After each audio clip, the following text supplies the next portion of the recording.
اللہ کے پیارے نبی صلی اللہ علیہ وسلم نے بن صاحب سے پوچھا، اے میرا صاحب، تم لوگوں کی نظر میں سب سے زیادہ عقل مند ہوشیار کون ہے؟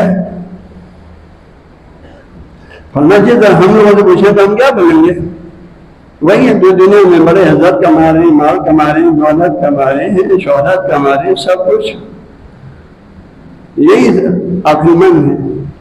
تمن فرمایا نہیں، اللہ کے نظر میں عقل مند وہ شخص ہے جو اپنی آخرت کے گھر کو سب سے زیادہ آباد کرے، اس کو ہر چیز پر اہمیت دے، جو اپنی ابدی گھر کو آباد سے آباد تر کرنے پہ اس کی پوری توجہ ہو،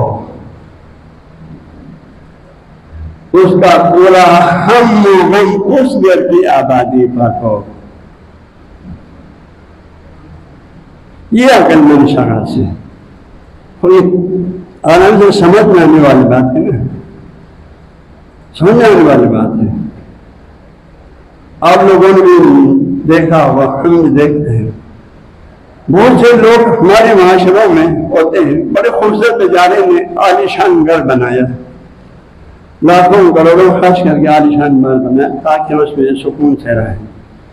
گھر تیار ہو گیا، اب ایک دو دن کے اندر شفٹ ہونے والا ہے، کیا سنتا ہے وہ بیچارہ ایکسیڈنٹ ہو کے فوت ہو گیا، وہ بیچارہ ہارٹ اٹیک ہو کے فوت ہو گیا، بیچارے میں کروڑوں خرچ کر کے بنے ہوئے گھر میں ایک دن بھی بیٹھنے کا موقع نہیں ملا۔ کیا ایسے واقعہ نہیں ہوا؟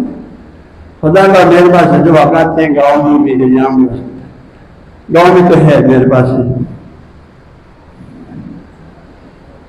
کیا ایسا نہیں ہو رہا ہے؟ تو اپنی زندگی کا پورا سرمایہ گھر پہ لگایا، کہاں اس کا 10واں حصہ اس گھر پہ لگاتا نا، تو یہاں سے منہ سے جلدی جانے کی اس کی بڑی جلدی، سارے سرمایہ یہاں لگا ہو جائے تو کچھ نہیں بھیجا، یا بہت تھوڑا بھیجا، پھر ادھر جانا پھر کون چاہے گا؟ لہٰذا میرا اذان نگرانی، موت حق ہے، اسے ہم بات نہیں سکتے۔ اللہ نے فرمایا تم مضبوط قلعوں میں بھی چھپ جائیں تم موت سے بات نہیں سکتے، موت سے بات نہیں سکتے۔